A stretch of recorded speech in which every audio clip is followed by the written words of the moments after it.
Buenos días, bienvenidos un día más a Asturias Innova, el proyecto del Grupo El Comercio para el análisis y divulgación del mundo de la innovación desde Asturias y que hoy llega al cierre de la jornada El mundo tras el COVID-19 que hemos desarrollado durante las últimas 4 semanas para intentar ofrecer una visión transversal a la que nos ha obligado la pandemia sanitaria del coronavirus.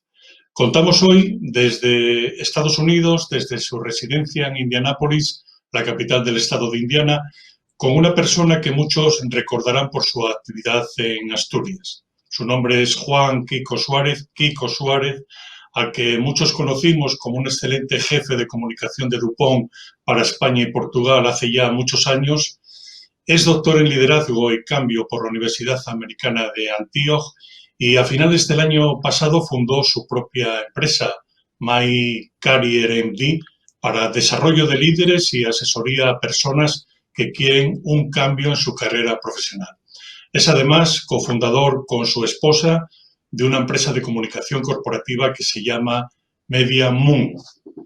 Buenos días, Quico Suárez. Encantado de encontrarte de nuevo y muchas gracias por compartir los siguientes minutos con Asturias Innova. Buenos días, buenos días. Quería preguntarle en primer lugar por su empresa, una empresa para el desarrollo de líderes y asesoría para personas que intentan un cambio profesional. Que nos explique en qué consiste esto. Sí. Bueno, gracias por tenerme y enhorabuena por la iniciativa de hablar de innovación en Asturias. Claro que se ve ahora desde la perspectiva de Estados Unidos un poquito lejano para mí, pero ojalá que podamos hablar sobre ello a lo largo de la entrevista. My Career MD es una empresa dedicada, como tú decías, a la asesoría de líderes y al desarrollo de liderazgo y también para personas que quieren cambiar de carrera. Hablabas del coronavirus, pues obviamente ha tenido un impacto enorme en cómo la gente ve su carrera profesional, no solo porque gente ha perdido el empleo, sino porque también les ha dado una perspectiva diferente, no solamente de trabajar desde casa, pero también las oportunidades que una economía muy cambiante puede proporcionar.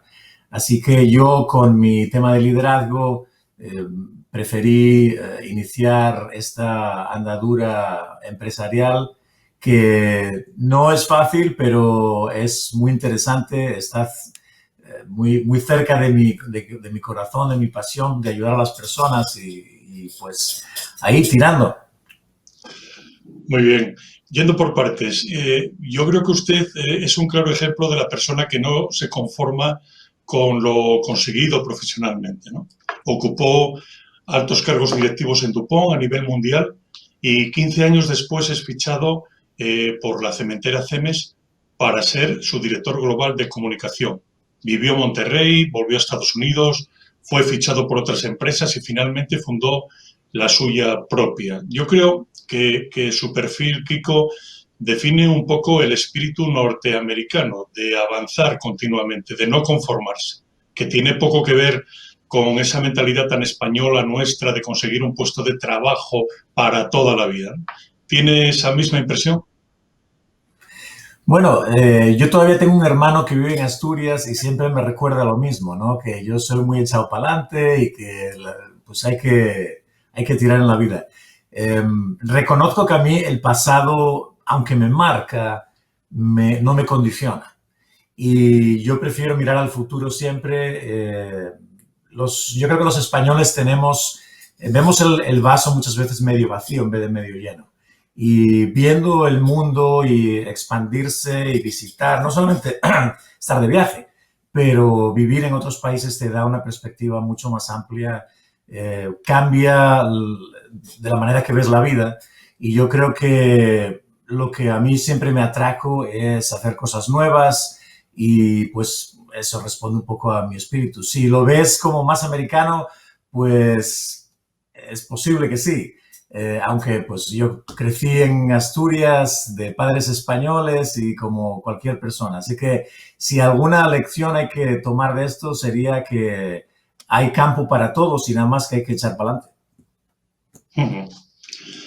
¿Ha trabajado también en alguna fundación dedicada a la formación y a facilitar el mundo de los emprendedores, ¿no? El sistema norteamericano en ese sentido facilita este tipo de formación para no dejar a nadie atrás. Cuéntenos un poco su experiencia en una fundación importante, muy importante en Estados Unidos en ese sentido. Sí, sí. La Fundación Lumina es una fundación privada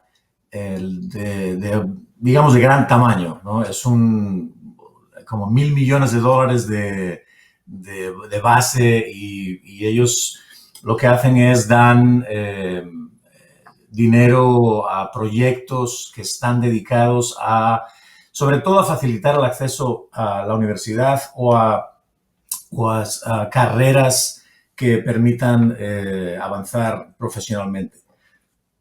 Lo que ocurre en Estados Unidos es que, digamos que la economía es el rey, ¿no? El rey y la reina, los dos. Tiene sus problemas cuando hablemos ahora de salud pública, seguramente que hablemos del COVID, pero con ese enfoque económico, todo el mundo sabe que una estabilidad financiera en la familia es muy importante. Con esto no quiero decir que no haya problemas, obviamente los hay, pero digamos que las opciones se expanden cuando el foco es la economía. Se facilita mucho la creación de empresas y de empleo. Yo si quiero crear una empresa ahora en el estado de Indiana, nada más que tengo que ir online, me conecto, pago, no me acuerdo si son $50 o algo así, y ya está creada. No hay que hacer más, no hay burocracias. Entonces, esa capacidad, si el emprendedor tiene la idea, Estados Unidos tiene el capital. Así que creo que sumas 2 y 2 y sale todo. Sí, lo que pasa que, bueno, aquí no nos deja de sorprender esto que acaba de decir, ¿no? De que usted se inscribe online y que en 24 horas tiene una empresa dispuesta para arrancar, ¿no? Nada, absolutamente nada que ver con esta burocracia que padecemos desde hace tantos años en nuestro país y que yo creo que no somos capaces de remediar, ¿no? Aunque, bueno, a veces vienen ya avisos de que hay que reformar esta administración, que yo creo que es un lastre para la economía al final. No sé si lo ve así. Sí, fue sorprendente. Yo cuando salí de la universidad, en la Universidad de Oviedo, empezamos una empresa, un montón de amigos, y fue muy complicado. La verdad es que la cantidad de papeleo, yo me vine a Estados Unidos pensando que así era el mundo. Tú acabas de decir que son 24 horas y tienes una empresa. En 5 minutos tienes una empresa. Así que esa es la realidad, ¿no? Yo creo que la burocracia en ese sentido, tú sabes que Estados Unidos, obviamente, si lo miras desde el punto de vista, es una economía única, pero es como si fueran 50 países diferentes. Esa es la realidad. Sí. Entonces, cada estado tiene unas reglas distintas, pero cuando tiene que ver con comercio y economía, es muy importante para ellos que eso fluya. Así que le ponen muchísimo énfasis y como comentabas también al principio de la pregunta, hay formación no solamente financiera, sino formación empresarial muy, muy fuerte, ¿no? Yo ahora soy un profesor adjunto en el Jack Welch Management Institute y esta gente ofrece un MBA, un máster en administración de negocios que es puramente práctico. Todo lo que yo aprendí para dar clase en ese máster o es práctico o lo olvidas. Entonces, no tiene nada que ver con lo que estamos acostumbrados en otros sitios. Sí, fíjese que aquí en Asturias tenemos en este momento, ya desde hace un tiempo, pero todavía ni siquiera lo tenemos regulado, esto que nosotros llamamos la formación dual, formación profesional dual, ¿no? Esa formación que tiene que estar basada precisamente en la práctica para luego ir dando pasos y encontrar ese puesto de trabajo en las empresas. Y no somos capaces de regularla. Todo el mundo ve la necesidad de hacerlo, las administraciones, los propios empresarios, los sindicatos, y no lo hemos regulado. Es decir, que tenemos un déficit en ese sentido extraordinario. Yo creo que eso va en perjuicio precisamente, primero, de los propios estudiantes, pero después también de la propia empresa y de la propia economía. Sí, así es. Y fíjate que, aunque, como dijimos, todo tiene cara A y cara B, una de las cosas que ocurriría aquí, que ha ocurrido aquí, es que cuando existen barreras burocráticas o gubernamentales para hacer algo, por ejemplo, no se llega a un acuerdo, son incapaces de pasar leyes, los empresarios rellenan ese hueco. Nadie espera para que se resuelva el problema de forma oficial. Y yo creo que esa es una de las capacidades que tiene Estados Unidos. Al promover tanto al emprendedor, no se ve mal que un emprendedor llene el hueco. Y surgen montones de empresas. Y es verdad, muchas veces salen los aprovechados y todo lo que quieras, pero esos al final acaban muriendo porque no tienen el apoyo ni la solidez que tiene una empresa buena. ¿Y quién te iba a decir que el Facebook y el Google y todos estos iban a ser multibillonarias, ¿no? Pero ahí están. Y empezaron así, empezaron rellenando el hueco que ni estaba regulado. Fíjate, todavía están intentando regular cosas aquí en Estados Unidos, pero mientras que las regulan y no, ahí siguen estos, ¿no? Sí, sí, está claro. Usted, Kiko, vive en una capital, Indianápolis, que está muy bien situada, yo creo que en uno de los centros neurálgicos de Estados Unidos, ¿no? Relativamente cerca, a unos 1000 kilómetros, si no me equivoco, de Nueva York, más o menos Washington, Detroit, Chicago, incluso ya en Canadá, de Toronto, ¿no? En un tiempo en el que la economía se ha paralizado durante estos meses debido al COVID-19, ¿qué observa en este momento? ¿Empieza la recuperación? ¿Cree que va a tardar en llegar la normalidad? Va a tardar en llegar, no sé si va a haber normalidad, va a haber una nueva normalidad. Y no creo que haya nadie que sea capaz de predecir cómo esa nueva normalidad cuáles son las reglas de operación de esa nueva normalidad. Como comentaba antes, el hecho de que son 50 estados y que son como si fueran 50 países con sus propias reglas, hacen que sea muy difícil digamos, la normalización y hacer las cosas de forma homogénea. Todos estos temas de salud pública son muy complicados, lo hemos visto también en Europa, pero aquí es extraordinariamente complicado porque además hay digamos, ese valor cultural del individualismo a muerte, mucho más que el colectivismo, y mucha gente no sigue las reglas. Entonces, recuperar cualquier traza de normalidad es complicado, pero la economía, con ese esfuerzo, digamos, con ese enfoque en la economía como el motor sine qua non, va a hacer que Estados Unidos siga su curso. Ojalá que haya cambios, obviamente, pero yo creo que se va a recuperar en un año. El COVID-19 ha puesto de manifiesto también, yo creo, dos modelos de afrontar la crisis económica, ¿no? Dejando a un lado Asia, que sería otro ejemplo, pero en Europa, por ejemplo, todos los gobiernos han apostado por una protección pública de los trabajadores y el sistema económico en general, ¿no? Parece, en cambio, que en Estados Unidos se confía más en la recuperación por parte del propio mercado, aunque también es cierto que ha habido cantidades muy importantes para el rescate, incluso, bueno, hasta el famoso cheque de Donald Trump a las familias norteamericanas de 1.500 euros, si no me equivoco. Sí, sí, así es. Pero desgraciadamente, bueno, como sabes, en todo el mundo hay siempre varios bandos, ¿no? Y aquí, pues, si hablas con los demócratas, tienen una posición, y hablas con los republicanos, lo ven diferente. Y en el caso de la presidencia, pues es una presidencia muy controvertida, que muchos americanos no apoyan. Y todo este tema de la pandemia se ha mezclado justo con el tema de la política en un año crítico donde va a haber una elección en donde se puede elegir a este mismo o cambiar. Entonces se ha politizado de una manera tremenda. O sea, aquí ponerse una máscara ya significa que eres demócrata, y así no se puede hacer una política pública de salud. Así que esto es parte de lo que estamos sufriendo, es, digamos, la tontería de politizar cosas que no se deberían, pero sí, pues es parte de estar aquí. Así que, pues, proteger lo mejor posible de forma individual, y esperas que los políticos piensen un poquito más, ¿no?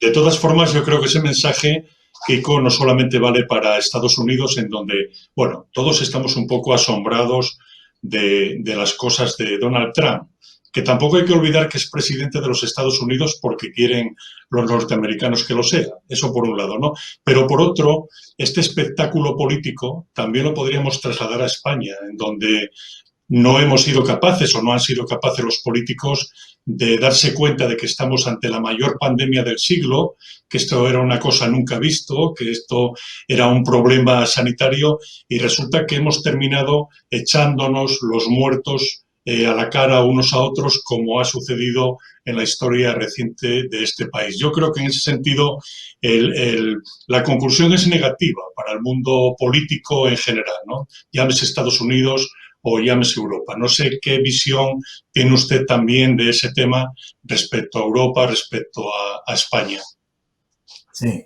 Bueno, yo entiendo que, digamos, manejar una pandemia estando en posiciones de liderazgo político, en la presidencia o lo que sea, es complicado, pero es cierto que yo al menos me pareció ver que Europa por lo menos tuvo digamos, la salud mental suficiente para no hacer de esto una batalla política en el momento en que era necesario. Cuando esa curva ya empezó a bajar, Sí. creo que fue importante, digamos, unir fuerzas.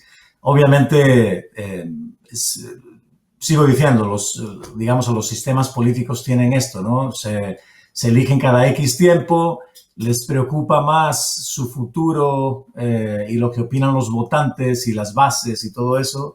Y al final, cuando vas a la calle, a la gente eso le importa tres pepinos y lo que quieren es que haya soluciones. Así que ojalá que...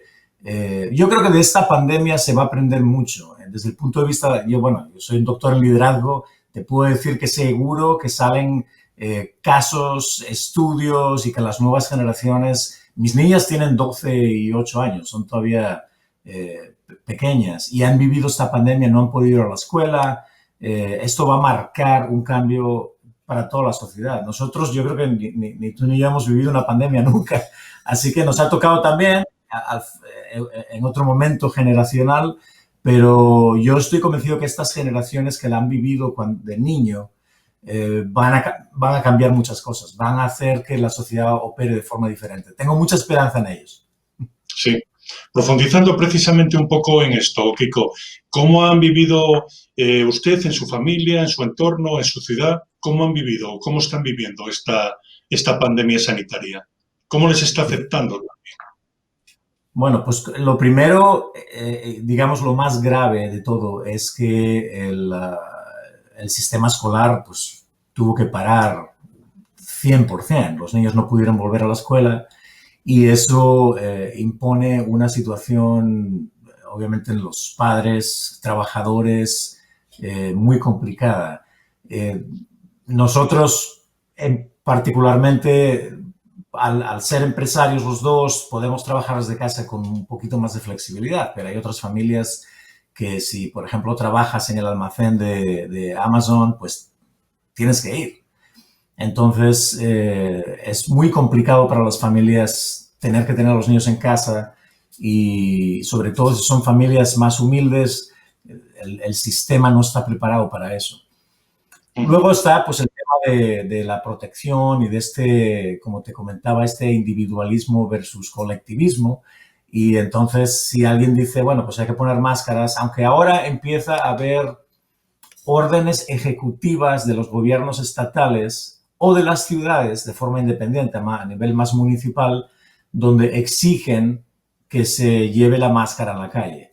Eso va a crear, porque ya ha creado reacciones parecidas, pero va a crear en los extremos, sobre todo en el extremo de la derecha, más extremo, una sobrereacción, porque la gente piensa que les están quitando sus derechos constitucionales y entonces, pues, vamos a tener que atacar este tema de otra forma. Ojalá, yo creo que la única solución que va a haber en un país como este, en donde la salud pública tiene más dificultades por ese tema individual, es la vacuna. Pero como también sabes, muchos americanos no se vacunan. Así que va a ser interesante cómo navegamos este asunto. Nosotros, gracias a Dios, nos hicimos las pruebas, no hemos contraído el virus, pero eso no quiere decir nada. Es posible que se pueda contraer mañana y ahí seguimos, ¿no?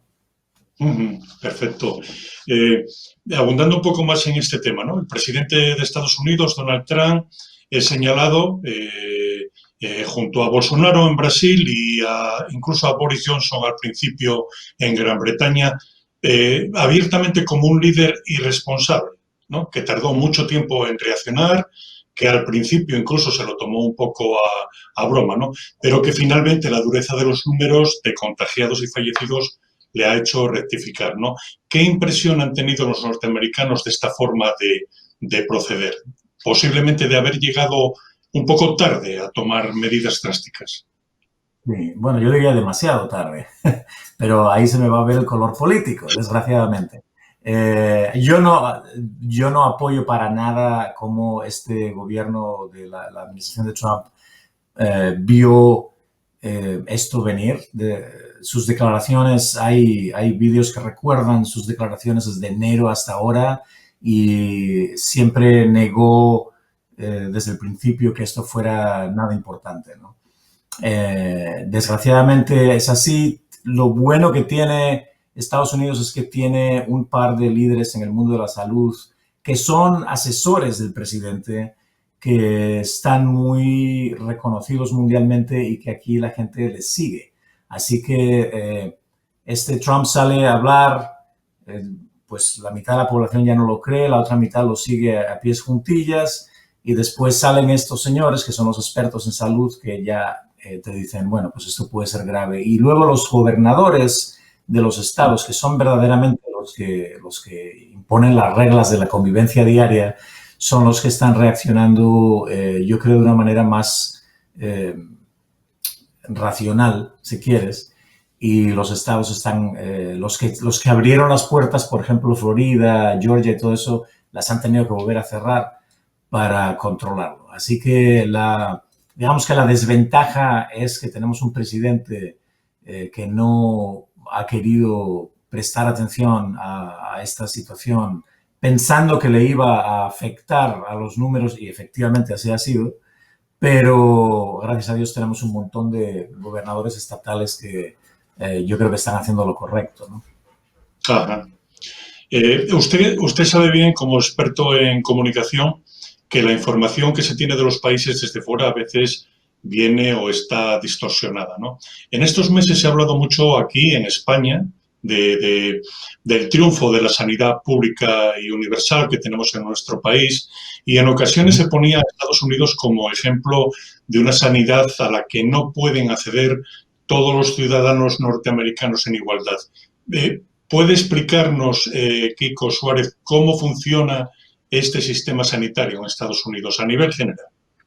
Sí. Bueno, para las personas mayores de 65 años, hay un sistema de sanidad pública que es muy parecido al sistema europeo.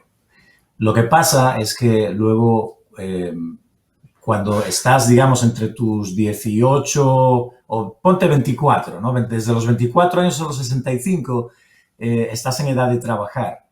Y la sanidad pública, digamos, es mínima en ese sentido. Cubre personas que no tienen ingresos y cubre ciertas cosas. Pero si lo que quieres es tener una sanidad, es privada. Normalmente está ligada a tu empleo. Ese es el gran debate que existe ahora mismo. Digamos que Estados Unidos, allá en su tiempo, cuando estaban las grandes multinacionales instaladas, los IBMs y todos esos que todavía existen, pero es un concepto de sociedad diferente. Entrabas a trabajar, salías de tu universidad, hacías tu carrera profesional y te jubilabas. Y mientras tanto, la empresa se encargaba de tu sanidad, de tu salud. Eso ha cambiado enormemente, como te puedes imaginar, ¿no? Desde el momento en que ya no todo el mundo va a la universidad, aunque ya no, digamos que los privilegios de ir a la universidad han existido por mucho tiempo, pero ahora se está llegando a momentos en donde, digamos, la titulación universitaria no es tan importante para el empleo y se tiene que hacer una formación alternativa, como tú decías bien. Pero otra cosa es que nadie está, digamos, seguro en su trabajo. Ya no existe esa lealtad de la empresa al empleado ni viceversa. Los empleados también se mueven, sobre todo las nuevas generaciones se mueven más rápido.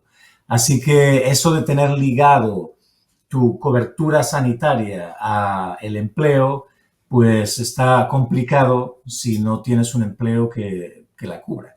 Muchos de los empresarios independientes, como nosotros, tienes que buscar, digamos, paquetes de salud independientes. Hay empresas de seguro que, digamos, las empresas de seguro aquí son las que hacen ese tipo de paquetes. Los paquetes corporativos los compran las grandes empresas y los ofrecen a sus empleados. Los independientes tenemos que comprar un paquete nosotros y pagarlo en nuestro bolsillo.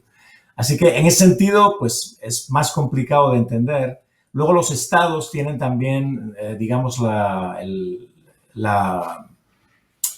autonomía, si quieres, para ofrecer, además de lo que ofrece el gobierno central o federal, medidas adicionales. Ellos pueden subir, por ejemplo, el umbral de pobreza a lo que quieras y pueden manipular un poco a quién cubren y a quién no. Pero en el otro lado, digamos, la asistencia privada tiene obviamente sus ventajas. Si tienes empleo, entonces tienes un seguro médico y ese seguro médico cubre cosas que yo me acuerdo de pequeño en España era difícil, ¿no? Mi familia era bastante humilde, eran profesores y nos era muy difícil tener una sanidad bucal, por ejemplo. Ir a limpiar los dientes era una cosa que pues, era imposible, ¿no? Allí ibas a cuando tenías una caries y te quitaban la muela y ya, ¿no? Aquí tienes, está incluido también la salud de óptica. Tú puedes ir a cambiar las gafas o que te hagan medidas y tal, y todo eso está incluido dentro del paquete de salud privada, ¿no? Entonces, es más completo, si quieres, cubre más cosas, yo creo que en España, pero, como te digo, ligado a la posibilidad de tener un trabajo o que lo puedas pagar. Perfecto. Antes de volver a la economía, por cerrar este capítulo, el problema del COVID-19 se ha unido en Estados Unidos con una crisis social importante tras la muerte de George Floyd, ¿no? Asfixiado por un policía, lo que levantó una ola de protesta incluso a nivel mundial sobre la violencia policial y el racismo. ¿Va a dejar secuelas en la sociedad norteamericana este nuevo episodio contra la comunidad negra? Sí, absolutamente sí. Y desgraciadamente ha tenido que ocurrir un evento como este porque la vida de este señor pues pudo ser salvada si ese policía no estuviese actuando de esa manera. El movimiento este de Black Lives Matter lleva muchísimos años ya en funcionamiento. Es ahora que ha podido agarrarse a esto. Como digo, es una desgracia que haya ocurrido, que este señor ha tenido que perder la vida para que ocurra. Pero si te fijas, muchos de los movimientos sociales tienen un momento en el tiempo en donde es una especie de eclosión, todos los factores se juntan.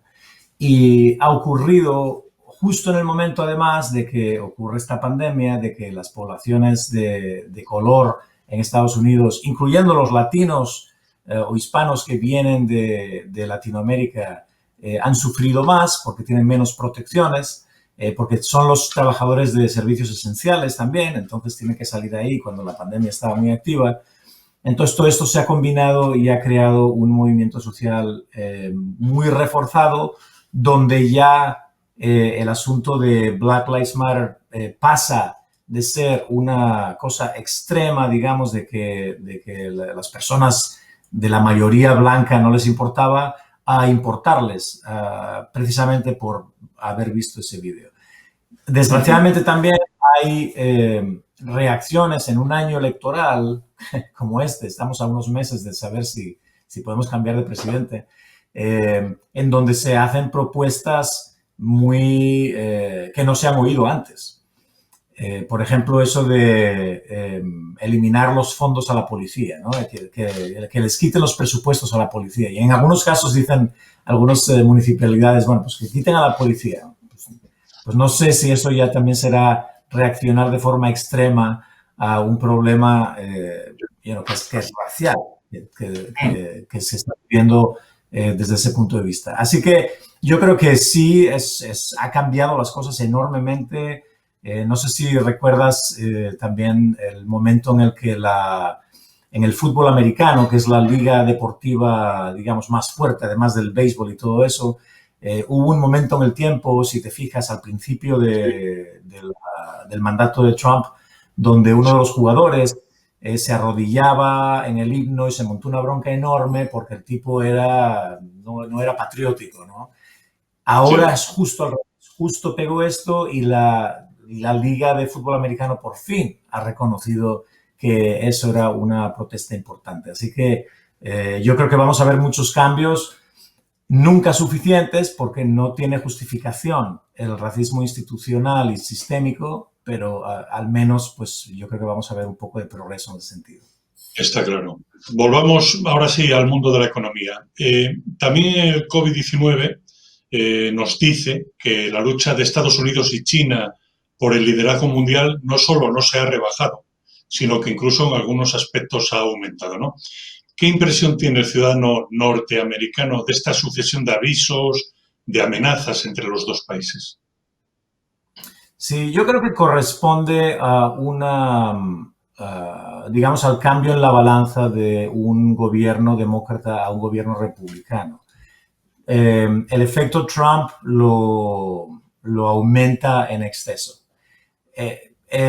Lo que yo aprendo de la sociedad aquí en Estados Unidos, después de llevar ya varios años, es que hay verdaderamente, digamos, diferencias importantes en la percepción dentro de lo que es la ciudadanía americana de cómo se debe comportar un país, digamos, en el teatro internacional. Cuando los europeos, cuando yo estaba viviendo en España, veíamos a los americanos, y todavía se les sigue viendo peor con Trump, como los colonizadores imperialistas, mientras que en Estados Unidos hay mucha gente que no apoya a Trump y que les gustaría tener un país, digamos, liderado por otro tipo de persona.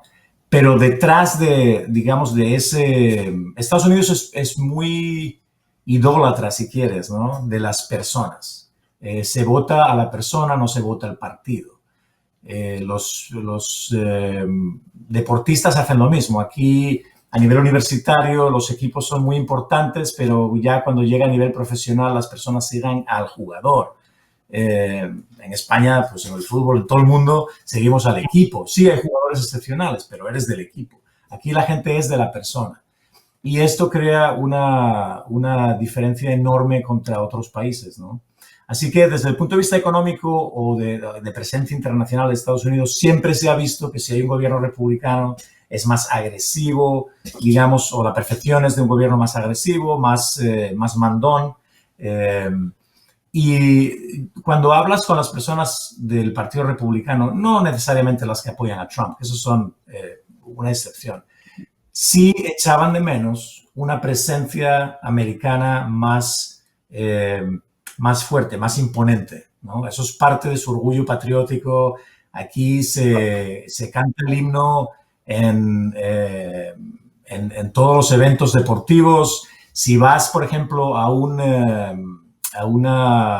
convención o en las escuelas, siempre se habla lo que se le llama aquí the Pledge of Allegiance, que son unas palabras, digamos, patrióticas, la gente se echa la mano al pecho. Yo creo que los españoles en particular y otros países hemos crecido después de una guerra civil, viendo que eso del patriotismo es más patriotero.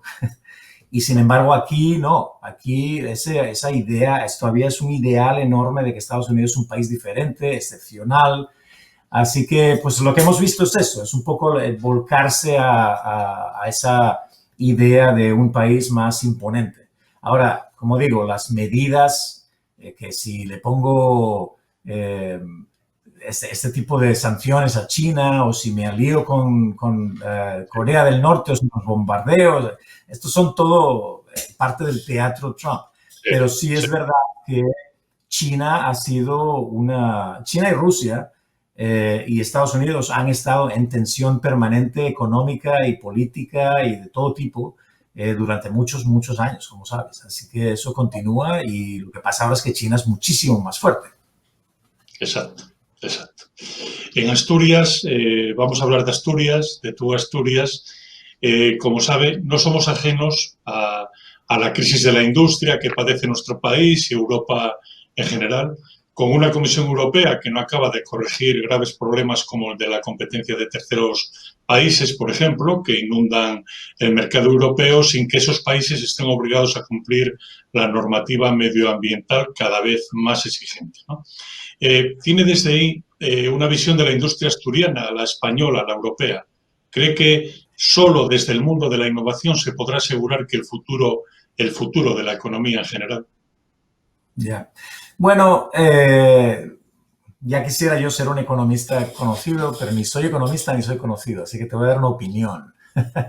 y la opinión es que sí me gustaría ver un poco ese apoyo al empresario, digamos, al empresario pequeño, no necesariamente a las grandes empresas, que también son bienvenidas, pero al empresario pequeño que se note en subvenciones, que se note en apoyo de innovación, porque sí que hay esperanza cuando hay iniciativa privada pequeña. La innovación está muy ligada a eso. Puedes hacer innovación en las grandes empresas, por supuesto, y lo hacen porque tienen los presupuestos. Pero la innovación tiene que salir de ideas del empresario, del emprendedor. Y yo creo que una revisión, digamos, importante que tiene que ocurrir en toda Europa, pero especialmente en España y especialmente en Asturias, es apoyar al emprendedor pequeño. Para mí esa es una de las claves fundamentales para que, como decíamos antes, si los políticos no lo resuelven porque están enfrentados, dejar que los empresarios sí puedan atacar el problema. Luego se regula. Pero si pudiésemos cambiar esa mentalidad un poco, yo creo que se verían enormes ventajas. Y Asturias tiene muchos emprendedores, tú los conoces mejor que yo, hay montones. Todavía me acuerdo de Belén Fernández y Novatex y que ahora todavía sigue ahí peleando, sacando máscaras. Y, hay gente excepcional en Asturias, muchísima gente. Digamos que es un poco el sistema, como tú decías, que le pone un corsé muy grande a la capacidad de salir adelante. Así que esa es mi opinión. También te digo, yo creo que no sé si Europa ha subestimado la salida de los británicos, pero aunque en un momento dado es positivo porque ellos estaban a medio camino, no estaban verdaderamente integrados, tenían su propia moneda y todo lo que quieras, pero eso crea un impacto enorme digamos, en la estabilidad económica de Europa. Así que está por ver quién tiene más que perder en esta salida de los británicos.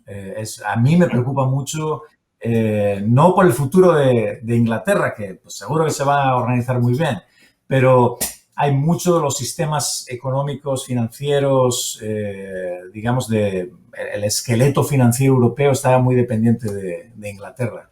Así que ojalá que eso se resuelva de una manera, de una manera mejor. No sé si te respondí a la pregunta, pero eso es como lo veo.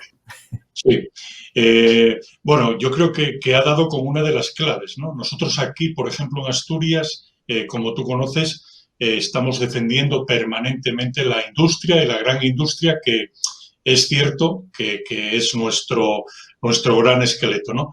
Pero la clave de este país es que no solamente podemos hablar de industria o de la gran industria, sino que el núcleo duro de nuestra economía está precisamente en las pymes y está precisamente en el pequeño empresario, ¿no? En línea con lo que usted estaba comentando de que posiblemente tengamos desatendido ese gran núcleo duro de nuestra economía. Sí, no, definitivamente desatendido. Como te digo, si tú vienes a Estados Unidos y puedes montar una empresa en 5 minutos, eh, o sea, eso ya te dice todo. No porque sea una anécdota, sino porque es que el sistema está creado para que exista una creación de empresas que se apoye de forma institucional. Y si eso ocurriese, si por ejemplo en los cursos universitarios finales hubiese módulos o clases sobre empresariado y finanzas, yo lo eché mucho de menos. Te voy a contar una anécdota. Cuando nosotros creamos nuestra empresa a la salida de la universidad en Asturias, estuvimos un año trabajando ahí en el parque de Llanera y conocimos a unas empresas que necesitaban nuestros servicios y esto y lo otro. Bueno, hicimos X dinero, pero teníamos muy poca información y conocimiento sobre temas financieros y sobre temas de gestión de empresa. Verdaderamente, éramos todos informáticos. Hicimos lo que nos gustaba hacer, pero teníamos muy poca base empresarial. Llega el momento de pagar los impuestos y me acuerdo de ir a la ventanilla de Hacienda y la señora me mira así con las gafas y dice, ¿usted, pero cómo? ¿No saben cómo hacer esto? No es que no sabíamos cómo hacerlo, es que estábamos devolviendo impuestos al gobierno que una empresa normalmente hubiera buscado otra manera de hacer esto. No que no pagues tus impuestos, pero que puedes hacer más con tu dinero. Eso en Estados Unidos es completamente diferente. Yo me siento en inferioridad de condiciones, no desde el punto de vista de conocimientos de mi área, pero desde el punto de vista de conocimiento financiero, yo no sabría decirte, hasta hace muy poco, yo no sabía lo que era el término en inglés shorting, un stock. Nunca lo aprendí en España. Y aquí eso es algo que se aprende desde muy joven. Entonces, junto con el apoyo a las empresas, tiene que haber un acompañamiento. Digamos, sí, un acompañamiento y una formación de gestión empresarial seria. Yo fui a todos los cursos que se ofrecían de gestión empresarial en Asturias y todo lo que quieras, pero no estás embebido en el tema. Tiene que haber hasta círculos de empresarios en donde se hable de estos temas, porque es muy importante para la salud de las empresas que estén bien organizadas. Y yo sé que se han hecho muchos esfuerzos en las cámaras de comercio y todo eso, pero siempre va a ser poco. Así que ojalá que se haga más. Finalmente, Kiko, usted adoptó la ciudadanía norteamericana en 2016. Entonces, sí. Bueno, supongo que no se plantea volver a España para iniciar una nueva vida, porque ya ha recorrido bastante profesionalmente, ¿no? En todo caso, ¿sigue viniendo a España? ¿Sigue manteniendo contacto con sus compañeros, con la gente de DuPont, sobre todo? Sí, y sobre todo, bueno, obviamente con mi familia, con mi hermano, con mis compañeros de DuPont también, con algunos. Ahora que se creó esta empresa de Corteva y todo eso, una cosa que es graciosa cuando se deshizo DuPont y se rehizo después de la fusión con Dow, todo eso, es que aquí en Indianápolis está la sede mundial de Corteva. No está en Delaware, no está aquí, a 5 minutos. Entonces, de vez en cuando, las personas que eran de DuPont, que ahora son de Corteva, que vienen a la sede central, nos vemos para tomar un vino. No hay muchos de esos, pero sí lo hacemos. Así que, y luego también te voy a contar una cosa muy importante que me pasó en mi carrera profesional. En DuPont me enseñó esto. Fue los vecinos de la fábrica de DuPont. Para mí fueron la inspiración de mi vida. Todavía sigo en contacto con los vecinos de Tamón hoy en día y felicitamos las fiestas, porque lo que yo llegué a ver desde ese punto de vista es que no es tan fácil, aunque sea la fábrica más tecnológicamente avanzada, que tiene menos polución, no es tan fácil tener una fábrica al lado de tu casa. Y muchas veces ignorábamos, no ignorábamos de forma intencional, pero no te das cuenta cuando entras en tu fábrica qué es lo que piensan los vecinos alrededor. Ese fue un trabajo muy importante para mí, en donde yo aprendí que Asturias tiene mucho que ofrecer. Las personas tienen una entereza y una voluntad de cooperación enorme. Pero hay que ser persona también, hay que ir ahí y hay que estar ahí, ¿no? Así que sí, yo mantengo relaciones con muchas de esas personas que ayudaron a Dupont a ver la comunidad y la importancia de la comunidad, y yo les estaré siempre eternamente agradecidos, además de estar eternamente agradecidos a no solamente a la empresa, pero a personas como tú que nos enseñaron muchas de las realidades de la comunidad, ¿no? Así que siempre eternamente agradecido a todos los asturianos que me ayudaron, incluyendo a ti y a tu empresa, a tu negocio, obviamente, al comercio. Sí. Muchas gracias, Kiko. Recuerdo bien aquel proceso, costó, pero yo creo que al final fue un ejemplo en ese sentido, ¿no? Nosotros yo creo que la implantación de Dupont en Asturias marcó un hito, ¿no? Nosotros teníamos grandes empresas, pero fundadas en 1950, 50 y algo, todas ellas, y claro, llegar Dupont, una multinacional norteamericana de aquella envergadura, bueno, costó, pero yo creo que se consiguió, fue una empresa, sigue siendo, a mi modo de ver, una empresa ejemplar, como fue ejemplar también aquel proceso del que tú hablas de acompañar y de estar y de comprender a los vecinos en la implantación de aquella empresa. Muy bien, Kiko Suárez, ha sido un placer el poder reencontrarnos después de tantos años.